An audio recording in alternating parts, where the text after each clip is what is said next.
এতদিন যাকে god of everything মেনে নিয়েছিলাম, সেই আমেরিকা আজকের ডেটে গোটা বিশ্বের কাছে ততটা ইম্পর্টেন্ট নয়। মানে ওকে ছাড়া আমার আর চলবে না, এই জিনিসটা কিন্তু ঠিক নয়। যখন এই ধরনের মানসিকতা একটা একটা রাষ্ট্রপ্রধান বা রাষ্ট্রের ব্যাপারে কিছু দেশের মাথায় ঢুকে যেতে শুরু করে, তখন সেই ভাইবটা খুব ইজিলি বিভিন্ন রকম মানুষের মধ্যে ঢুকে যায়, এবং মানুষের মধ্যে ঢোকা মানে সেই রাষ্ট্রের মধ্যে ঢুকে যায়, এবং সেটা অটোমেটিক্যালি রাষ্ট্র চেতনায় কনভার্ট হয়ে যায়, এবং এমন একটা পরিস্থিতি সৃষ্টি হয় তখন মানুষ বলে, আরে ভাই তোমার টাকা নেবো কেন, এখন তো আমি আমার টাকার জোরেই এগোবো।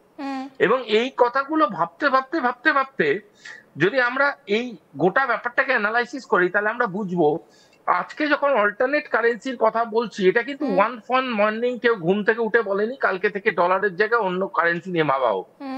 এটা একটা প্রসিডিউরালি এসছে। আপনারা যদি আর্কাইভ ঘাটেন দেখবেন, আমি বহু আমার ইন্টারভিউতে বলেছি, ব্রিক্স এর যে সম্মেলনটা আমরা ব্রাজিলে দেখলাম, সেই সম্মেলনের আগে আমি বহু জায়গায় বলেছি এবং আপনাদের চ্যানেলেও বহুবার বলেছি যে এখানে কিন্তু কোন রকম কারেন্সি চেঞ্জ হবে না, কিন্তু কারেন্সি চেঞ্জ নিয়ে ডিসকাশন স্টার্ট হয়ে যাবে। মানে যদি কোনো মানুষের বিয়ে ঠিক হয়ে যায়, সেটা যেমন একদিক দিয়ে মানে একটা ঘটনা, সেরকমই বিয়ের আলোচনা এবং সম্বন্ধ দেখা দেখি স্টার্ট হয়ে যাওয়া মানেও কিন্তু একটা ইন্ডিকেশন এসে গেল যে বিবাহ শীঘ্রই হবে।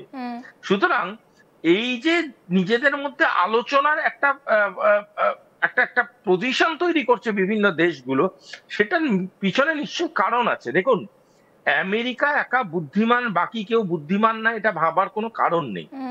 রাশিয়ার মতো পাওয়ার আছে, ভারতের মতো পাওয়ার আছে, চায়নার মতো পাওয়ার আছে, এরা সবাই নিজেদের মধ্যে এটা বুঝতে পেরেছে যে একটা অল্টারনেট কারেন্সির যেমন দরকার আছে, আপাতপক্ষে লোকাল কারেন্সিতে পারচেজ অ্যান্ড ট্রেড বা লোকাল কারেন্সিতে ট্রানজাকশনাল ইকোনমিক্সটাকে আমাদেরকে এন্ডোর্স করাটা খুব প্রয়োজনীয়, এবং সেটা যদি আমরা করতে পারি তাহলে আমরা আস্তে আস্তে আস্তে আস্তে এই ডলারটাকে ডিসইন্টিগ্রেট করে দেবো, এবং এই ডলারটাকে আস্তে আস্তে মানে আমাদের এই গোটা চত্বর থেকে থ্যাংক ইউ বলার জায়গায় চলে যাবে। সেটা বলতে গেলে আমি আবারও বলছি, ওয়ান ফাইন মর্নিং হবে না। হয়তো এই আলোচনার পরে 3 বছর বাদে গিয়ে দেখবো আমরা এরকম একটা ঘটনা ঘটলো, কিন্তু এই প্রসেস কিন্তু শুরু হয়ে গিয়েছে। এবং কালকে পুতিনের যে বক্তব্য শুনলাম আমরা কালকের আগের দিনকে, সেই বক্তব্য থেকে একটা জিনিস স্পষ্ট, যে সেখানে ভারতীয় মুদ্রা কিন্তু ভীষণ একটা ইম্পর্টেন্ট স্ট্যাটাস পেতে চলেছে। এটা ভুলে গেলে চলবে না যে ভারতীয় মুদ্রা যে স্ট্যাটাসটা পাচ্ছে, সেই স্ট্যাটাসটা পাওয়ার পিছনে যে মূল লক্ষ্যটা দাঁড়িয়ে আছে, সেই মূল লক্ষ্যটা কিন্তু ভারতের প্রতি রাষ্ট্র হিসাবে বাকি রাষ্ট্রের একটা বিশ্বাস, একটা আস্থার সম্পর্ক। এটা কিন্তু খুব ইম্পর্টেন্ট। এখানে আমি যদি কাউকে বিশ্বাস না করি, তার সাথে আমি ব্যবসা করতে পারবো না, তার সাথে আমি ট্রানজাকশনাল বিজনেস বা বন্ধুত্ব রাখতে পারবো না। সুতরাং একটা সমীক্ষা বলছে যে ডোনাল্ড ট্রাম্প তিনি যখন থেকে ক্ষমতায় এসেছেন সেই সময় থেকে যদি জুন মাস অবধি দেখা যায়, তাহলে অন্যান্য মুদ্রার তুলনায় ডলারের যে দাম সেটা কিন্তু প্রায় 11% পতন হয়েছে। এটা কিন্তু একটা বড়সড় ইঙ্গিত যে আমেরিকার উপর নির্ভরশীলতা ধীরে ধীরে কমছে। নিশ্চয়ই তার মূল কারণ হচ্ছে সবকিছুর সাথে সবকিছু অনেকটাই আমাদের রুদ্রাক্ষের মালার মতো যুক্ত।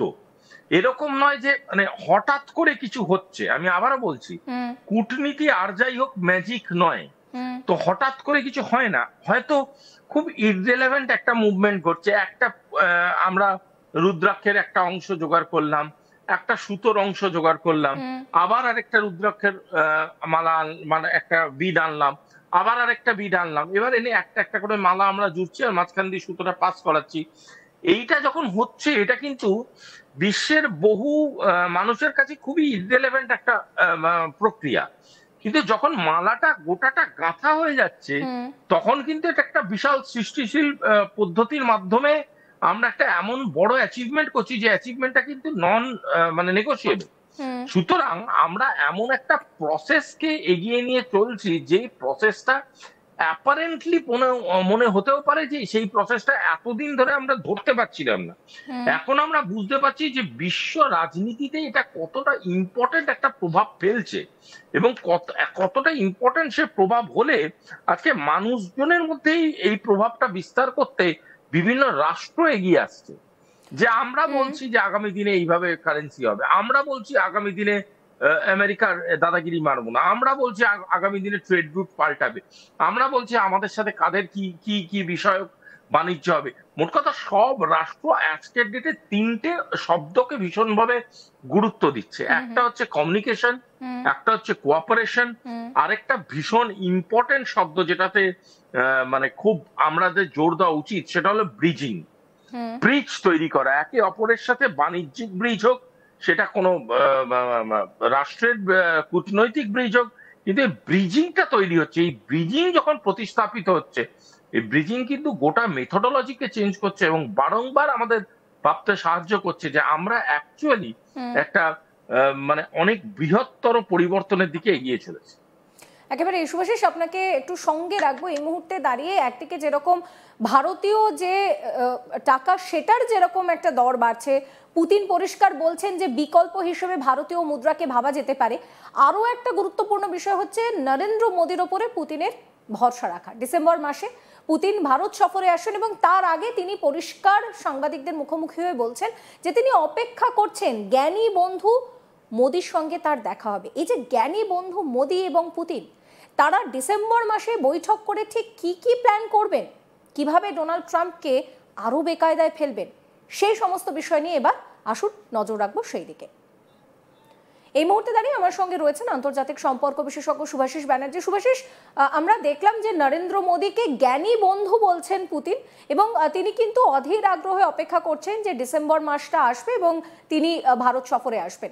এক্ষেত্রে দাঁড়িয়ে সবার আগে আপনার কাছে আমি যে প্রশ্নটা রাখবো যে পুতিন এবং মোদি মিলে তারা ঠিক কি কি প্ল্যানিং করছে যাতে ডোনাল্ড ট্রাম্পকে আরো বেকায়দায় ফেলা যায়? দেখো, মানে আমি এটাকে ঠিক এইভাবে দেখতে চাই না যে ডোনাল্ড ট্রাম্প, এইটাই ডোনাল্ড ট্রাম্প যে বিশ্বে যা ঘটছে সব আমার জন্য ঘটছে আর আমাকে কেন্দ্র করে ঘটছে, এটা ভাবতে আমাদের, কিন্তু এটা সবসময় ভাবার আর জায়গা নেই। আমি একটু অন্য রকম ভাবে এটা ভাবতে এবং ভাবাতে বাধ্য মানে কি বলবো, অনুরোধ করতে চাই। ব্যাপারটা যে ডোনাল্ড ট্রাম্প বা আমেরিকা কেন্দ্রিক যে ভাবনা চিন্তাটা আছে, সেইটা আগে হয়তো ওয়ার্ল্ড অর্ডারের একটা ইম্পর্টেন্ট অংশ হলেও আজকের ডেটে সেটা কিন্তু ওয়ার্ল্ড অর্ডারের সেই লেভেলের অংশ নয়। কেন? তার কারণটা হলো আজকের ডেটে মিউচুয়ালি এক্সক্লুসিভ যেমন বিজনেসগুলো এক্সিস্ট করছে, সেরকম কোঅপারেশনের মাধ্যমে বিভিন্ন রকম এক্সিস্টেন্সিয়াল ম্যাটার তৈরি হচ্ছে। অর্থাৎ আমরা এখন আরেকজনের সাথে এমন একটা ব্যবসায়িক সম্পর্কে ছোট ছোট দেশগুলো জড়িয়ে পড়ছে, তারাও মুখ খুলছে তাদের জায়গা থেকে রিগার্ডিং বাণিজ্যিক সম্পর্ক, এবং আস্তে আস্তে জুড়ছে। যেমন ধরো, প্রথমে দেখেছিলাম আমরা ব্রিক্স, তারপরে দেখলাম বিআরআই, তারপরে দেখলাম এসসিও, আজকের ডেটে বিভিন্ন রকম স্ট্র্যাটেজিক ভিজিটস হচ্ছে।